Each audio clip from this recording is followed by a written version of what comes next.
మీ అందరికీ కూడా నా ప్రేమ వందనాలు. నా యేసయ్య మీ అందరి జీవితాల్లో, మీ అందరి కుటుంబాల్లో, మీ అందరి గృహాల్లో అద్భుత కార్యములు జరిగించునుగాక. కొంతమంది అంటారు, అయ్యా 10 వారాలు వచ్చామండి, 7 వారాలు వచ్చామండి, 20 వారాల నుంచి వస్తున్నామండి, మాకు ఇంకా ఏమీ విడుదల రాలేదండి, స్వస్థత రాలేదండి, మేము అనుకున్నవి జరగలేదండి అంటారు. దేవుడేమో నేను చేస్తాను,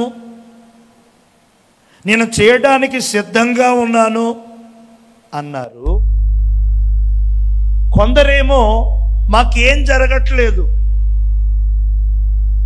మాకేమీ అవ్వలేదు అంటున్నారు. మరి ఎవరి మాటను మనం నమ్మాలి? దేవుని మాటను నమ్మాలా లేక మీ మాటలను నమ్మాలా? దేవునికి స్తోత్రం. దేవుని మాట నిజం, యథార్థం.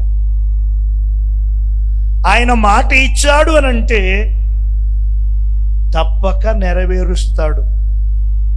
మాట ఇచ్చి మర్చిపోయే దేవుడు, మాట ఇచ్చి మాట మార్చివేసే దేవుడు కాదు. మరి ఆయన ఇచ్చిన మాట ఎందుకు నీకు జరగట్లేదు? ఆయన ఇచ్చిన వాగ్దానము ఫలం రూపంలో నీకెందుకు అందట్లేదు, ఎందుకు దొరకట్లేదు? దానికి చాలా కారణాలు ఉన్నాయి. ఈరోజు ఒక 4 కారణాలు నేను మీకు చూపిస్తాను. చూడండి, హోషేయ గ్రంథము 6వ అధ్యాయము 1వ వచనం. ఆయన మనలను చీల్చివేసెను, ఆయనే మనలను స్వస్థపరచును, బాగు చేయును, ఆదరించును, నడిపించును. ఏ మాట అయినా పెట్టుకోండి అక్కడ. అద్భుతాలు చేయును, సూచక క్రియలు చేయును, మహత్కార్యాలు చేయును, విడుదల ఇచ్చును. ఇలా నా మనందరి జీవితాల్లో అద్భుతాలు చెయ్యాలి, ఆశ్చర్య కార్యాలు చెయ్యాలి, సూచక క్రియలు చెయ్యాలి, స్వస్థత కార్యాలు చెయ్యాలి అంటే అది యెహోవా దేవునికే సాధ్యం. తండ్రి అయిన దేవునికి మాత్రమే సాధ్యం, ఇంకెవరికి అది అసాధ్యం. డాక్టర్లు ఏమంటారు? మనం డబ్బులు కట్టే వరకు ఒకలాగా, కట్టేసిన తర్వాత మా చేతుల్లో ఏమీ లేదండి, మా ప్రయత్నం మేం చేస్తున్నాం, ఆ తర్వాత పైవాడి దయ అంటారు. డబ్బులు కట్టకముందేమో అదెంత ఏవండి, నేను ప్రేమతో తెలియచేస్తున్నాను, మనలను స్వస్థపరిచేది, మనకు విడుదల ఇచ్చేది, మన జీవితాల్లో కుటుంబాల్లో అద్భుతాలు చేసేది, ఆశ్చర్య కార్యాలు చేసేది, సూచక క్రియలు చేసేది మన తండ్రి అయిన దేవుడు. ఆయన పేరు యెహోవా. ఆయన పేరు నజరేయుడైన యేసుక్రీస్తు. ఆయన పేరు ఆదరణకర్త అయిన పరిశుద్ధాత్మ దేవుడు. నిన్ను బాగు చేయటం కోసం, నిన్ను స్వస్థపరచటం కోసం, నీ జీవితంలో సంతోష ఫలాలు, నీ కుటుంబములో ఆనంద ప్రవాహాలు అనుగ్రహించటం కోసం ఆయన నీకై, మీకోసమై ఆయన కనిపెట్టుకుని ఉన్నాడు, ఎదురు చూస్తా ఉన్నాడు. మీ పట్ల కార్యములు చేయాలి, మీ పట్ల అద్భుతాలు జరిగించాలి, మిమ్మలను విడిపించాలి, మిమ్మలను బాగు చేయాలి, మీ గాయాలు కట్టాలి. ఏమండి, మీ బలహీనతలన్నీ తీసేయాలి అని పరలోకపు తండ్రి ఎదురు చూస్తా ఉన్నాడు. హల్లెలూయా. మనకంటే ఎక్కువ కోరిక ఆయనకుంది, మీకంటే ఎక్కువ ఆశ. ఎందుకనంటే మనం ఆరోగ్యంగా ఉండాలనేది దేవుని చిత్తం, ఆనందంగా ఉండాలనేది దేవుని చిత్తం. మనం నవ్వుతూ ఉండాలి, సమృద్ధితో ఉండాలి, సౌఖ్యంగా ఉండాలి, అన్ని విషయాల్లో పైవారిగా ఉండాలనేది మన దేవుని ఇష్టం, దేవుని కోరిక. మరి సాతానుగాడి కోరిక ఏంటి? మనము రోగంతో ఉండాలి, సమస్యలతో ఉండాలి, చిక్కుల్లో ఉండాలి, కన్నీళ్లతో ఉండాలి, కరువు, కలతలు, వేదనలతో ఉండాలని వాడి ఇష్టం. కనుక దేవుడు మనల్ని ఎప్పుడూ కూడా నవ్వుతూ, అన్ని విషయాల్లో కూడా పైగా సమృద్ధితో, ఆరోగ్యంతో, సంతోషంతో ఉంచాలని దేవుడు కోరుకుంటున్నాడు. హల్లెలూయా. ఆ దేవుని కోరికకు భిన్నంగా అపవాది నీ దేహములో, నీ కుటుంబములో, నీ సంతాన విషయములో, నీ జీవనోపాధి విషయములో వాడు ఏవో క్రియలు చేసి నిన్ను నలగకొడుతున్నాడు, నిన్ను బాధిస్తున్నాడు, నిన్ను పీడిస్తున్నాడు. అయితే యేసయ్య నిన్ను బాగు చేయడానికి, విడిపించడానికి, స్వస్థపరచడానికి, నీ జీవితంలో అద్భుత కార్యం చేయడానికి సిద్ధంగా ఉన్నాడు. హల్లెలూయా.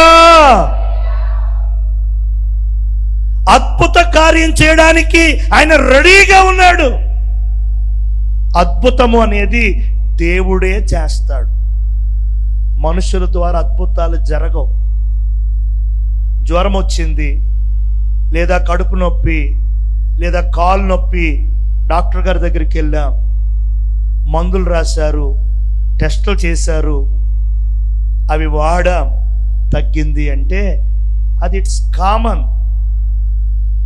ఆ డాక్టర్ గారు చదివిన చదువు, పొందుకున్నటువంటి ఆ నాలెడ్జ్ని బట్టి ఏమండి, ఏ మందు వేయాలి, ఏ అరుకు రాయాలి, ఏ ఇంజెక్షన్ చెయ్యాలి, ఆ మాన్యువల్ ప్రకారంగా ఇస్తాడు.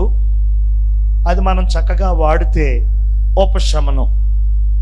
అదేమి వండర్ కాదు, అదేమి అద్భుతం కాదు, అది కామన్.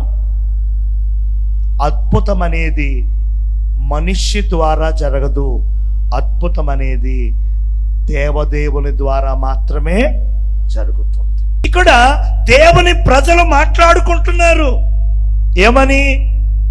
మనం యెహోవా యొద్దకు వెళదాం, దేవుని దగ్గరకు మనం వెళదాం, దేవుణ్ణి ఆశ్రయించుదాం, దేవుని సన్నిధికి మరలుదాం రండి. ఊరకనే ఆ మాట అనేలేదండి వాళ్ళు.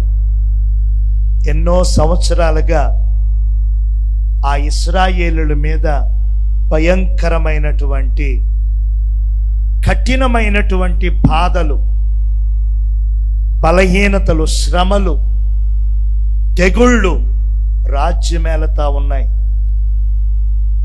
మా కర్మ అనుకొని కొంతకాలం గెంటారు, మా పరిస్థితులు అయిపోయిందని తమను తాము నిందించుకొని, తిట్టుకొని, తమను తాము శపించుకొని వదిలేశారు.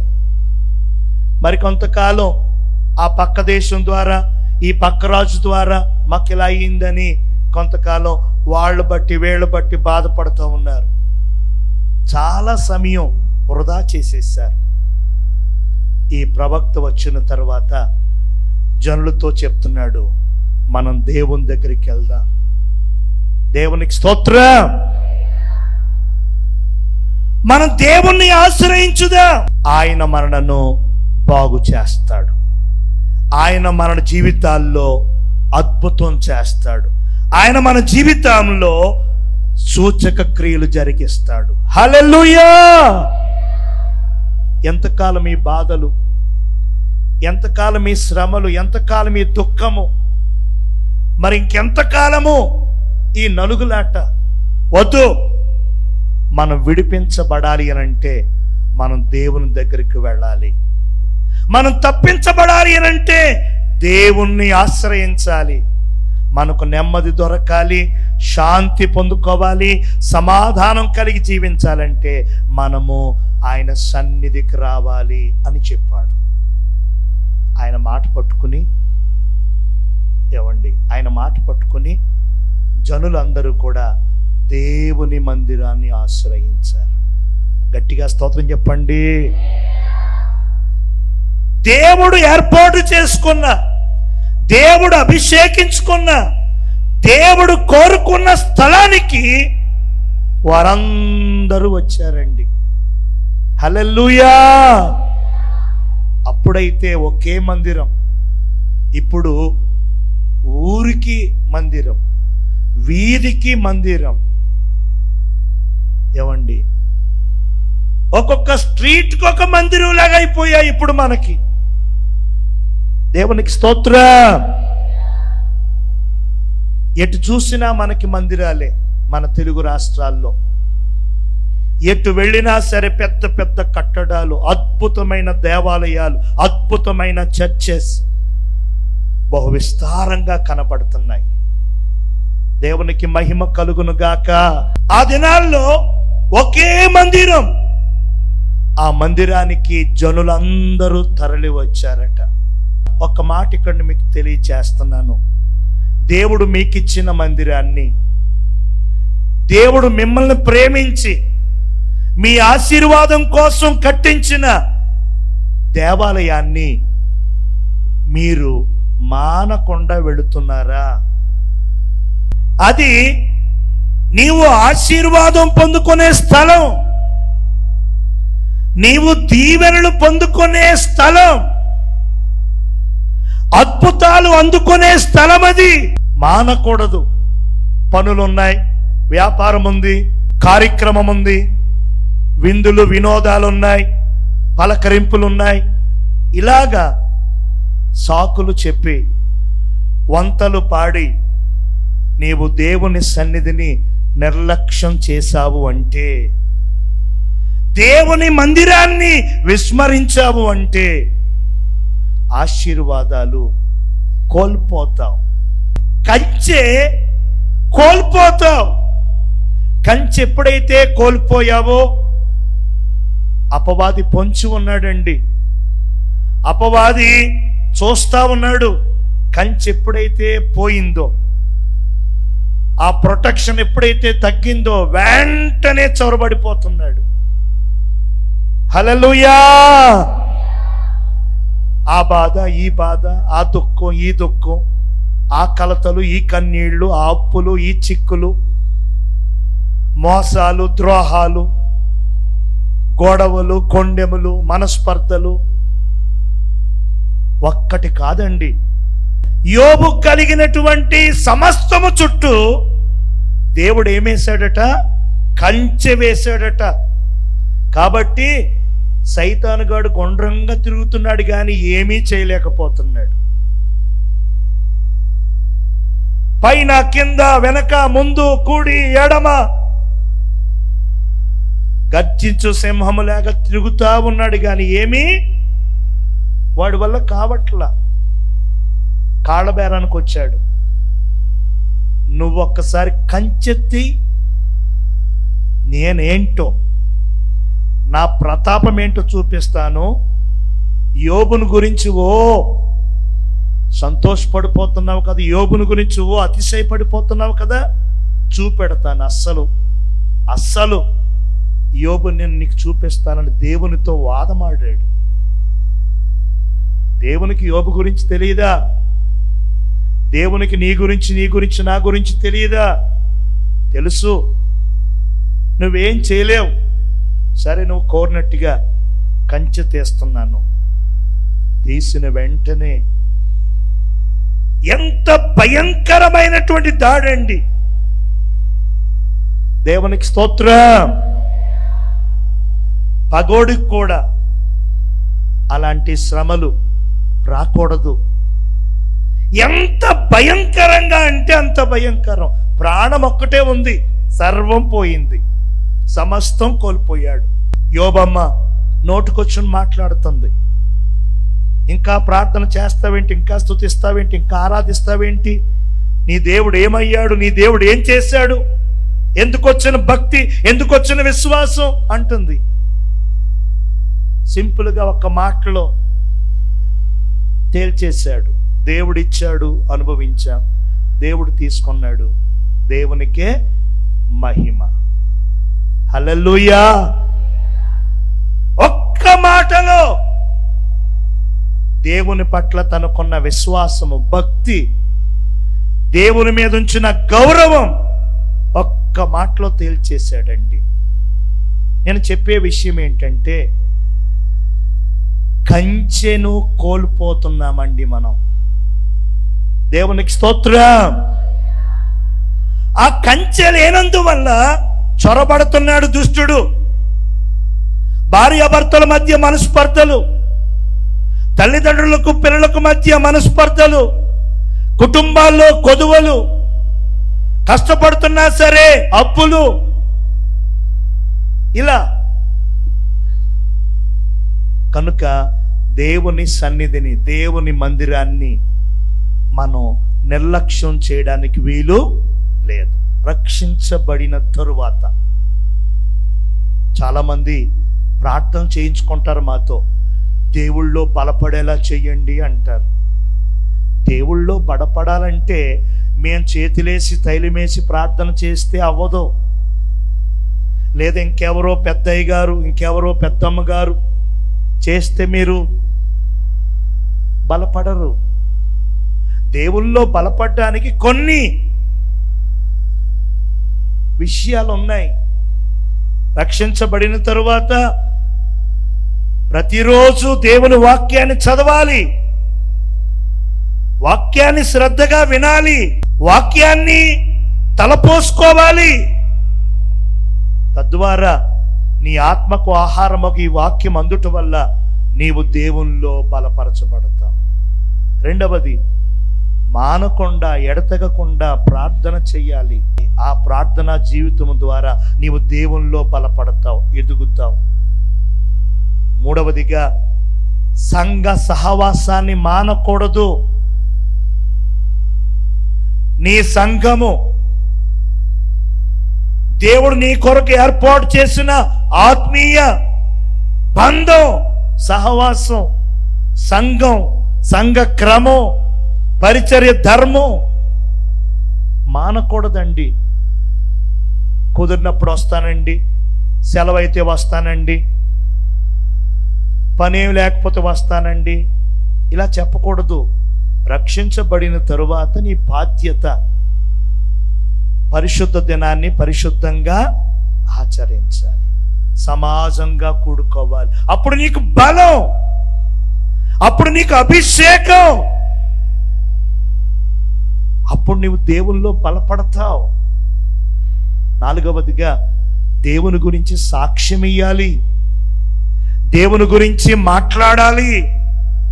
సాక్ష్యం ఇయ్యాలంటే దేవుణ్ణి నమ్ముకోకముందండి అలాగండి, నమ్ముకున్న తర్వాత అప్పులు పోయాయండి, రోగం తగ్గిందండి, ఇది కాదు ముఖ్యం. యేసయ్య నా పాపాలు తీసేశాడు, నా పాపముల కొరకు ఆయన రక్తం చిందించాడు, నా దోషములు, నా అపరాధాలు, నా విధేయతల కొరకు ఆయన నలుగుగొట్టబడ్డాడు. ఆయన చేసిన త్యాగం నన్ను రక్షించింది, నన్ను పరిశుద్ధపరిచింది, నీతిమంతుడి చేసింది. ప్రార్థన నేర్చుకున్నాను, వాక్యం తెలుసుకున్నాను, ఆత్మను పొందుకున్నాను. ఎన్నో అద్భుతాలు జరిగాయి నా జీవితంలో. నా జీవితం మార్చబడింది అని దేవుని గురించి మాట్లాడాలి, దేవుని గురించి సాక్ష్యం ఇయ్యాలి, దేవుని గురించి నిలబడాలి. అది సాక్ష్యం అంటే. సాక్ష్యం అంటే జ్వరం తగ్గిందండి, సాక్ష్యం అంటే ఇంకేదో బాధ పోయిందండి, అది కాదు సాక్ష్యం. మొదట దేవుడు నీకు చేసిన మేలు, దేవుడు నీకు ఇచ్చిన రక్షణ, దీని గురించి నువ్వు మాట్లాడాలి. పని చేసే చోట, ఉద్యోగం చేసే చోట, నీ ఇరుగు పొరుగు వారి, నీ రక్త సంబంధికులలో దేవుని గురించి మాట్లాడాలి. అది సాక్ష్యం. అలా సాక్ష్యం ఇస్తా ఉంటే నువ్వు దేవునిలో ఎదుగుతావు, దేవునిలో బలపడతావు. ఇది ప్రార్థన చేస్తే కాదు, ఇవేమీ చేయకుండా ఎంత ప్రార్థనలు చేయించుకున్నా సరే దేవునిలో ఎదగవు. ఎదగకపోతే నిన్ను కన్న తండ్రికి సంతోషం ఉండదు. ఒక తల్లిదండ్రులు వచ్చేవారు పెద్దయ్య గారు ఉన్నప్పుడు, వారు ఇలా అడిగేవారు. వికలాంగుడైనటువంటి ఒక కుమారుడు వారికి ఉన్నారు. మరి 20 ఏళ్ళలో మొత్తానికి ఎన్నో సంవత్సరాలు వచ్చినా ఇంకా నడకలేదు, అన్నీ మంచం మీదే. వికలాంగుడైనటువంటి ఆ బిడ్డను బట్టి ఆ కుటుంబం అంతా కూడా పీడింపబడేవారు. అయ్యగారిని ఇలా అనేవారు, దేవుడు తీసేసుకున్నా బాగుండండి. అయ్యగారు అనేవారు, తప్పమ్మ అలా చేయకూడదు. దేవునికి స్తోత్రం. ఎందుకు అలా అన్నారు తల్లిదండ్రులు అంటే, ఎదుగుదల లేని ఆ బిడ్డ,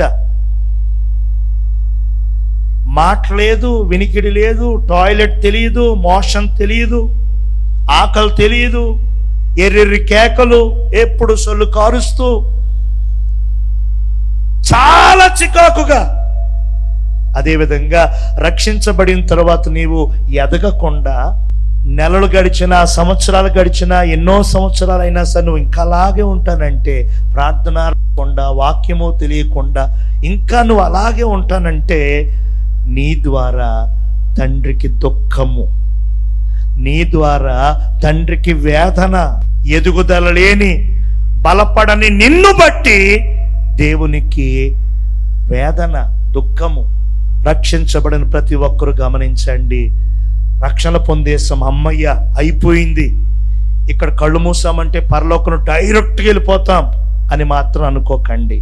రక్షణ అనేది ఒక మెట్టు. ఏమండి, నువ్వు మారు మనసు పొంది బాప్తిసం తీసుకోవడం అనేది దేవునిలోకి ఒక మెట్టు. ఒక మెట్టు ఎక్కేస్తే ఇంట్లోకి వెళ్ళిపోయినట్టు కాదు కదా, ఇంకా ఉన్నాయి తర్వాత మెట్లు. బిడ్డ పుట్టేస్తే అయిపోయినట్టు కాదు కదా. పెళ్ళైన దంపతులకి 1 సంవత్సరానికో 2 సంవత్సరాలకో. నాకు నవ్వు వస్తూ ఉంది. మొన్న ఒక 3 నెలల క్రితం పెళ్లి చేశాను. 2వ నెలలో నుంచే గర్భఫలం లేదండి మా కోడలికి అంటుంది. 2వ నెల. దేవునికి స్తోత్రం. కలుగుతారు పిల్లలు, పుట్టేస్తే అయిపోతుందా పని? డెలివరీ అయిపోయారండి, తల్లి బిడ్డ సేఫ్గా ఉన్నారు హాస్పిటల్లో అని వార్త వచ్చింది, అమ్మయ్యా అని వదిలేసుకుని ఉంటారా? లేదే. పుట్టిన బిడ్డ హాస్పిటల్ ఎన్ని రోజులు ఉండలా, అన్ని రోజులు. ఆ తర్వాత ఇంటికి, కొన్ని రోజుల తర్వాత స్నానం, ఆ తర్వాత కొంచెం పాలు నీళ్లు, 6 నెలలు వచ్చాక ఏదో ఘన పదార్థం. అలా సంవత్సరానికి మెల్లిమెల్లిగా కూర్చోవడం, నిలబడడం, 3 సంవత్సరాలకి స్కూల్లో వేయడం. ఇలా పుట్టినటువంటి బిడ్డ ఎదగాలి ఎదగాలి ఎదగాలి. అలా ఎదిగి తండ్రికి ఆసరాగా నిలిచినప్పుడు తండ్రి సంతోషిస్తాడు. తండ్రికి ఆసరాగా నిలబడినప్పుడు ఆ కుమారుని బట్టి, ఆ కుమార్తెను బట్టి తండ్రి తృప్తి చెందుతాడు. అది అసలైన తృప్తి. పుట్టేశాడు ఇక వెనక్కి తిరిగి చూసుకోక్కర్లేదు అంటే కాదు.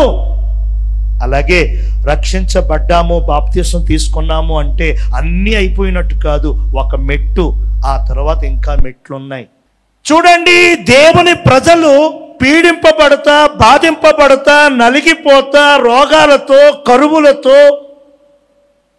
పీడింపబడుతూ ఉన్నప్పుడు ప్రవక్త చెప్పాడు, మనం యెహోవా యొద్దకు మరలుదాం, దేవుని సన్నిధిని ఆశ్రయించుదాం, దేవుని దగ్గరికి వెళదాం, పదండి. ఆ మాటకు సమ్మతించారు. 3 వంతులు ఆయన వెనకాల పడి మందిరానికి వచ్చారు. గట్టిగా స్తోత్రం చెప్పండి.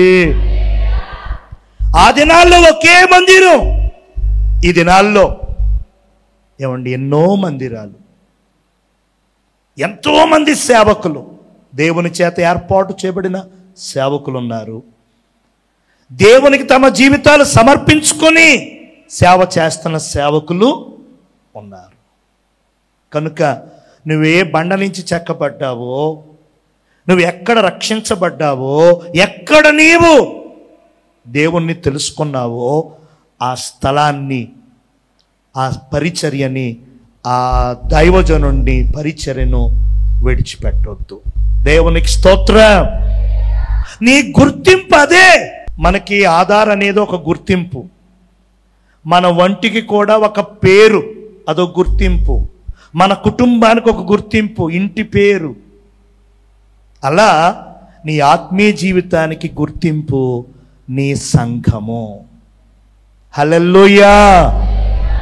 పరలోకానికి వెళ్ళాక ఏది నీ గుర్తింపు? కొంతమంది కొన్ని రోజులు ఎక్కడికి, కొన్ని రోజులు అక్కడికి, ఇంకొన్ని రోజులు ఇంకో చోటకి. ఏది గుర్తింపేది?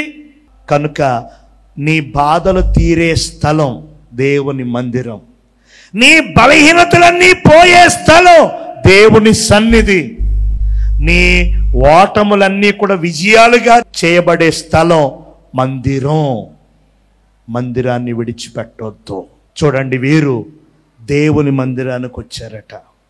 అప్పుడు దేవుని మందిరములో నుంచి దేవుడు ఏం చేశాడు చూడండి. 107వ కీర్తన. ఆయన తన వాక్కును పంపి వారిని బాగు చేశారటండి. గట్టిగా స్తోత్రం చెప్పండి.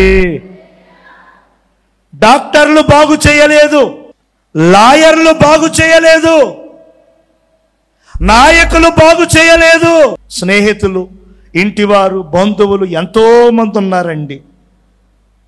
వాళ్ళందరూ నవ్వారు, హేళన చేశారు, వాళ్ళందరూ కూడా విమర్శించారు. వారందరూ కూడా ఇంకా అసలే దెబ్బ తలిగి, ఇంకా కష్టంతో దుఃఖంతో ఉంటే ఇంకా ఓ మాట వేసి ఇంకా ఏడిపించారు.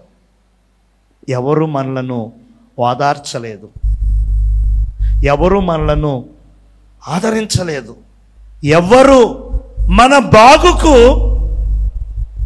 సహకరించలేదండి. దేవునికి స్తోత్రం.